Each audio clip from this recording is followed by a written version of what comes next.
Deepavali shopping போலாமா? நாங்க shopping பண்ண சூஸ் பண்ண இடம் டி நகர் தான். இங்கேருந்து பைக்லயே போயிடலாம். ஏன்னா டிராஃபிக்கா இருக்கும்னு சொல்லிட்டு பைக்ல சூஸ் பண்ணா செம்ம டிராஃபிக்கா இருந்தது. சரி அங்கருந்து பல்லாவரத்துல பைக் பார்க் பண்ணிட்டு அப்படியே ட்ரெயின்ல கிளம்பலாம்னு சொல்லிட்டு ட்ரெயின்ல கிளம்பிட்டோம். டி நகர்ல வந்து பார்த்தீங்கன்னா, கூட்டம்லாம் அவ்வளவா இல்ல. ஏன்னா அது வந்து ஃப்ரைடே தானே எல்லாம் ஒர்க் போயிட்டு இருப்பாங்க. சரவணா ஸ்டோர் தான் வந்து நாங்க போனோம். பெருசா வந்து எனக்கு எந்த ஐடியாவுமே இல்ல வீட்லருந்து போகும்போது என்ன எடுக்கிறதுன்னு. பட் அங்க போனோனே சாரி வந்து எடுக்கலாம்னு சொல்லிட்டு டக்குன்னு தோணுச்சு. எனக்கு சாரி வந்து ரொம்ப கிராண்டா இருந்தாலும் நான் போட மாட்டேன். இதே மாரி சிம்பிளா பிளைனா இருந்தா மட்டும் தான் போடுவேன்.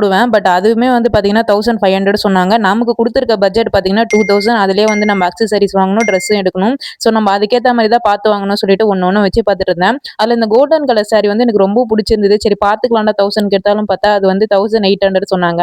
அப்புறம் இந்த சாரி வந்து பார்த்தீங்கன்னா, ஒரு மாரி மயில் கலர்ல இருந்தது. கிரீன் கலர் பார்டர் வச்சு இதுவுமே வந்து வச்சு பார்த்தேன். அதுக்கப்புறம் இந்த சாரி எல்லாமே நான் பிளைனா இருக்க சாரி தான் வச்சு பார்த்துருப்பேன். அந்த சாரி வந்து பார்த்தீங்கன்னா, அந்த கிரீன் கலர் சாரி எங்க அண்ணன் வந்து சூஸ் பண்ணாங்க. நல்லா இருந்ததுன்னு சொல்லிட்டு. இந்த சாரி எடுக்கலாமா? அந்த சாரி எடுக்கலாமான்னு யோசிச்சே பார்த்தீங்கன்னா, 1 ஹவர் போயிடுச்சு. அப்புறம் ஒரு ஒரு சாரியா வச்சு பார்த்துட்டு இருந்தேன். இதெல்லாம் வேலைக்கு ஆவாது. மேல போயிட்டு லெஹெங்காவது எடுக்கலாம்னு சொல்லிட்டு லெஹெங்கா செக்ஷன் போய் பார்க்க போனேன். அங்க பார்த்தீங்கன்னா, நம்ம பட்ஜெட்டுக்கு எல்லாமே மேல இருக்குதா. அதனால எடுக்கவா போறோம்ன்னு சொல்லிட்டு சும்மா ஒரு ட்ரெஸ்ஸ வந்து வச்சு மட்டும் பார்த்துட்டு அங்கருந்து கிளம்பிட்டேன். ஃபைனலா போயிட்டு அதாவது ஆக்சஸரீஸாச்சும் வாங்கணும்னு சொல்லிட்டு இந்த ஆக்சஸரீஸ் எல்லாமே பார்த்துட்டு இருந்தேன். இது எல்லாமே பார்த்தீங்கன்னா 500க்கு மேல இருந்தது. இவ்ளோ பொருள் வந்து வாங்கிட்டேன். இதுவுமே வந்து பார்த்தீங்கன்னா எனக்கு 1000 கிட்ட வந்துச்சு. சரி ஆக்சஸரீஸ் எல்லாமே எடுத்துட்டுமே ஃபைனலா வந்து என்ன சூஸ் பண்ணலான்னு பார்த்தா சாரி தான் வந்து சூஸ் பண்ணேன். அது என்ன சொல்லிட்டு நெக்ஸ்ட் வீடியோல காட்டுறேன்.